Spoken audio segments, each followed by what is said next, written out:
Praise the lord. దేవుని పరిశుద్ధ నామమునకు ఘనత మహిమ ప్రభావములు కలుగునుగాక. ఈరోజు దేవుని యొక్క వాక్యాన్ని మనం ధ్యానం చేసుకుందాం. దేవుని యొక్క వాక్య ధ్యానం కొరకు మార్కు సువార్త 11వ అధ్యాయం 1 నుంచి 6 వచనాలు మనం ధ్యానం చేద్దాం. యేసుక్రీస్తు యెరూషలేములో జయప్రవేశం చేయడానికి ముందు మరి తన శిష్యుల్లో ఇద్దరిని పిలిచి ఈ రీతిగా చెప్పాడు. మీ ఎదుటనున్న గ్రామానికి వెళ్ళండి. అక్కడ వెళ్ళగానే అందులో ప్రవేశింపగానే అందులో కట్టబడిన గాడిద పిల్లయు కనబడుతుంది. మీరు దాన్ని విప్పి తోలుకుని నా యొద్దకు తీసుకుని రండి అని చెప్పినాడు. ఒకవేళ ఎవరైనా ఏదైనా అడిగితే ఇది ప్రభువును కావలసి ఉన్నదని చెప్పండి అని ఆజ్ఞాపించి వారిని పంపించాడు. సో ఈ వాక్య లేఖన భాగాన్ని నుండి మనం నేర్చుకోవాల్సిన అంశం ఏంటంటే, ఆ రోజు ప్రభు తన శిష్యులు ఇద్దరిని చూసి ఏమని చెప్పాడు? మీ ఎదుటనున్న గ్రామానికి వెళ్ళండి అని చెప్పాడు. వాళ్ళు అట్లాగే చేశారు. ప్రభు ఎక్కడికి వెళ్ళమన్నాడో అక్కడికి వెళ్ళాలి. స్నేహితులరా, ఈరోజున మనకు కూడా ప్రభు ఆజ్ఞాపిస్తుంది ఇదే, మీరు సర్వలోకానికి వెళ్ళండి అని చెప్పాడు. ప్రభు వెళ్ళమన్న చోటికి మనం వెళ్ళగలిగేటువంటి వారంగా మనం ఉండాలి.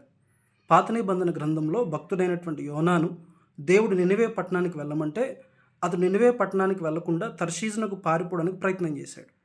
అయితే దేవుడు మరలా అతనికి పాఠం నేర్పించి తిరిగి నినివేకి వెళ్ళడానికి అతన్ని ప్రోత్సహించినట్లుగా మనం చూస్తా ఉన్నాం. కాబట్టి ఈరోజు ప్రభు మనల్ని ఎక్కడికి వెళ్ళమంటున్నాడో అక్కడికి వెళ్ళగలిగేటువంటి వారంగా మనం ఉండాలి. అక్కడికి వెళ్ళిన తర్వాత ప్రభు ఏమని చెప్పాడు? అక్కడ కట్టబడి ఉన్న గాడిద పిల్లయు ఉంటుంది, దాన్ని విప్పి నా యొద్దకు తోలుకుని రండి అని చెప్పాడు. వారు ప్రభువు ఆజ్ఞాపించినట్టుగానే చేశారు. ప్రభు మనకి ఏమైతే ఆజ్ఞాపిస్తాడో దానిని మనం చేయగలిగేటువంటి వారంగా మనం ఉండాలి.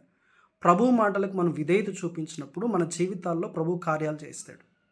అట్లా వాటిని విప్పే టైంలో ఒకవేళ అక్కడ ఎవరైనా ఏదైనా అడిగితే ఇవి ప్రభువును కావలసి ఉన్నవని చెప్పమని చెప్పాడు. ఎగ్జాక్ట్లీ అక్కడ గ్రామస్తులు అలాగే అడిగారు.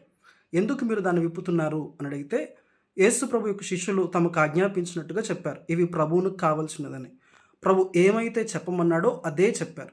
సో ఈ రోజున ఈ 3 అంశాలు కూడా మనం నేర్చుకోవాలి. ప్రభు వెళ్ళమన్న చోటికి మనం వెళ్ళాలి, ప్రభు ఆజ్ఞాపించినట్టుగా చేయాలి, ప్రభు చెప్పమన్న మాటలనే మనం ప్రకటించాలి. అట్లా చేయడానికి ప్రభు మన హృదయాలను సిద్ధపరిచి నడిపించునుగాక.